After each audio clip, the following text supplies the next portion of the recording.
भारत ने बना डाली दुनिया की सबसे खतरनाक मिसाइल। मात्र कुछ ही सेकंड में चीन और पाकिस्तान दोनों को खाक में मिला देगी ये मिसाइल। इसकी ताकत को देख रूस और अमेरिका के भी हाथ पांव फूलने लगे हैं। भारत के हाथ लगी ऐसी दुर्लभ तकनीक अब फाइटर जेट हो या मिसाइल बन जाएंगे खूंखार आत्मघाती। अब समुद्र में भी युद्ध करने के लिए भारत के हाथ लगा एक ब्रह्मास्त्र। भारत के सबमरीन लॉन्च क्रूज मिसाइल ने दुनिया में मचाया अपना डंका। अब टाटा या अंबानी नहीं, महिंद्रा कूद पड़ युद्ध के मैदान में और मचाया तहलका। जी हां दोस्तों, इस समय भारत डिफेंस सेक्टर में बड़ा बदलाव करने के लिए बड़े शिद्दत से जुट गया है। डिफेंस सेक्टर को पूरी तरह से आत्मनिर्भर बनाने के लिए प्राइवेट एरोस्पेस कंपनियों की एंट्री दनादन हो रही है, जो कि डीआरडीओ को भी पीछे छोड़कर डिफेंस सेक्टर में ऐसी टेक्नोलॉजी डेवलप करना शुरू कर दिए हैं कि चीन, रूस और अमेरिका सभी के होश उड़ गए हैं।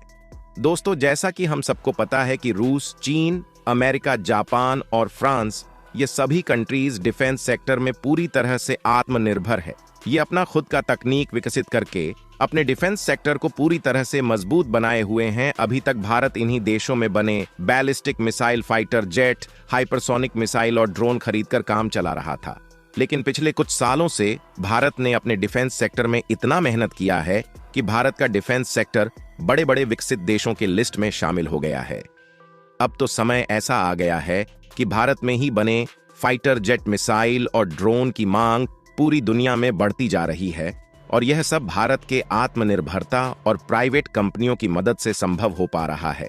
सबसे हैरान करने वाली बात तो यह है कि जहां रूस और फ्रांस जैसे फाइटर जेट और मिसाइल बनाने में माहिर देश भारत को तकनीक ट्रांसफर करने से मुकर जाते थे और भारतीय वैज्ञानिकों के साथ काम करने से हिचकिचाते थे, आज हालत यह हो गई है कि तकनीक ट्रांसफर तो दे ही रहे हैं, साथ ही साथ भारत में जॉइंट वेंचर भी एस्टेब्लिश करने के लिए तैयार हो गए हैं।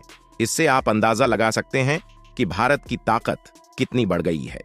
दोस्तों, खबर तो यह भी आ रही है कि भारत अपने डिफेंस सेक्टर में शामिल जो पुराने फाइटर जेट और एयरक्राफ्ट है, उन्हें नई टेक्नोलॉजी से रिप्लेस करने के लिए अब एक ऐसे एयरक्राफ्ट पर काम करने जा रहा है जो दुश्मन देशों के होश उड़ा देगा। और भारत की इस तरह बढ़ती ताकत को देखकर चीन और पाकिस्तान टेंशन में आ गए हैं। प्यारे दोस्तों, अब आप भी यह जरूर सोच रहे होंगे, आखिर भारत किस टेक्नोलॉजी के साथ एयरक्राफ्ट बनाने जा रहा है जिसने दुश्मन देशों में तहलका मचा दिया है, यहां तक कि रूस और अमेरिका में भी हड़कंप मच गया है। आखिर भारत ऐसा क्या बनाने जा रहा है जो पूरे विश्व में चर्चा का विषय बन गया है?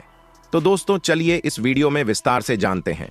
लेकिन उससे पहले एक और खबर सामने निकल कर आ रही है कि भारत ने समुद्र में एक ऐसा खूनखार और खतरनाक योद्धा तैनात कर दिया है जो दुश्मन देश की हर चाल, हर मिसाइल और हर हमले को फेल कर देगा।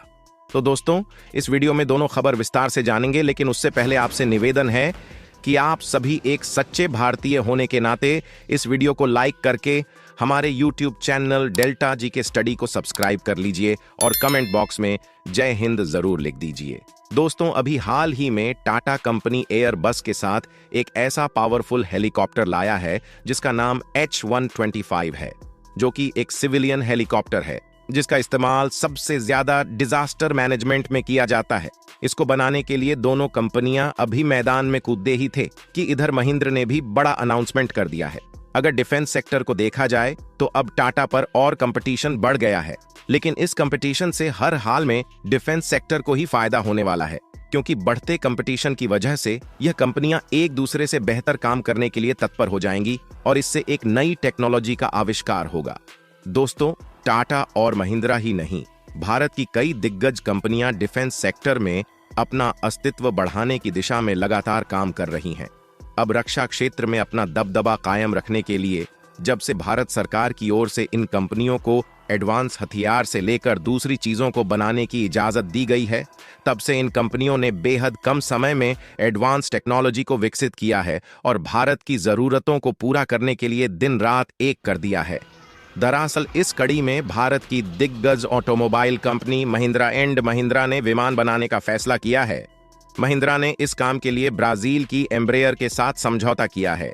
यह समझौता भारत सरकार के medium transport aircraft procurement project के तहत किया है। सबसे मजे की बात तो यह है कि इस एयरक्राफ्ट को बनाने के लिए फैक्ट्री तो भारत में लगेंगी ही साथ एम्ब्रेयर भारत को इसके लिए टेक्नोलॉजी ट्रांसफर भी देने के लिए तैयार हो गया है। दरअसल महिंद्रा और एम्ब्रेयर दोनों मिलकर C-390 मिलेनियम एयरक्राफ्ट बनाने जा रही हैं। यह एक मल्टी मिशन एयरक्राफ्ट है। इसका इस्तेमाल भारतीय वायुसेना तो करेगी ही, साथ ही यहां बनने वाले एयरक्राफ्ट जब बाहर एक्सपोर्ट होंगे तो देश के डिफेंस सेक्टर को बूस्ट मिलेगा।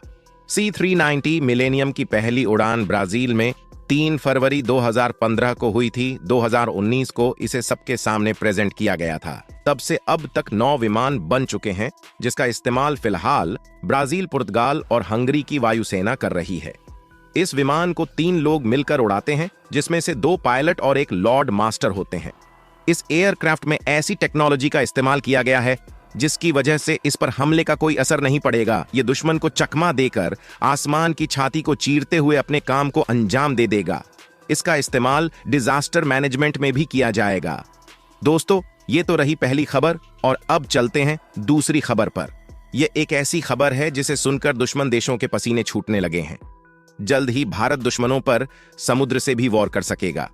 इसके लिए अगले महीने ईस्ट कोस्ट पर सबमरीन लॉन्च क्रूज मिसाइल यानी SLCM का परीक्षण हो सकता है।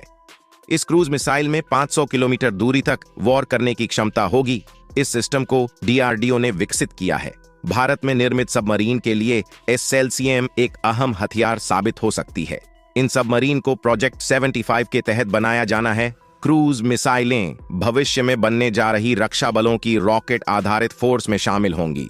इस फोर्स में छोटी और मध्यम दूरी की बैलिस्टिक मिसाइलें भी शामिल की जाएंगी। इस बीच रक्षा हथियारों में भी नया इजाफा हो सकेगा। SLCM मिसाइल को भारत में ही 2 वर्जन में विकसित किया जा रहा है, लैंड अटैक क्रूज मिसाइल और एंटी शिप क्रूज मिसाइल। इनमें ट्रस्ट वेक्टर कंट्रोल जैसी तकनीक शामिल होगी, जो इसे लक्ष्य की ओर बढ़ने वाले हथियार में बदल सकेगी। उड़ान के दौरान ही इसमें पंख तैनात किए जा सकेंगे। उड़ान के दौरान ही इंजन शुरू करने की क्षमता भी मिलेंगे। और यह कोई कहीं सुनी बातें नहीं है, बल्कि इसका परीक्षण ऑलरेडी हो चुका है। दरअसल फरवरी 2023 में SLCM मिसाइल का परीक्षण हुआ था, जिसमें उसने 402 किलोमीटर की रेंज हासिल की थी। इसके अलावा भारत ने ऑलरेडी समुद्र में INS ध्रुव तैनात कर रखा है। हमारे देश पर कोई भी दुश्मन बैलिस्टिक मिसाइल और सबमरीन से हमला नहीं कर सकता, क्योंकि उससे पहले ही INS ध्रुव इसका पता बता देगा। यह एक स्वदेशी बैलिस्टिक मिसाइल और सबमरीन ट्रैकिंग शिप है। यह चीन के जासूसी जहाजों की तरह ही काम करने वाला रिसर्च वेसल है। साथ ही दुश्मन मिसाइल की रेंज भी बताता है। यह जहाज इलेक्ट्रॉनिक इंटेलिजेंस इकट्ठा कर सकता है, मिसाइल और सैटेलाइट को ट्रैक कर सकता है, ताकि भारत के स्ट्रेटेजिक हथियारों और एंटी बैलिस्टिक मिसाइलों को हमेशा सतर्क और एक्शन के लिए तैयार रखा जा सके। इस जहाज को 3 संस्था ऑपरेट करती है। पहली national technical research and organisation, दूसरी DRDO और तीसरी नौसेना। इस जहाज के डेवलपमेंट के दौरान बहुत कम लोगों को जानकारी थी कि ऐसा कोई जहाज भी भारतीय नौसेना के पास है। दोस्तों, हमें उम्मीद है कि हमारी ये वीडियो आपको जरूर पसंद आई होगी। तो इस वीडियो में बस इतना ही। मिलते हैं अगले नॉलेजफुल और धमाकेदार वीडियो में। जय हिंद।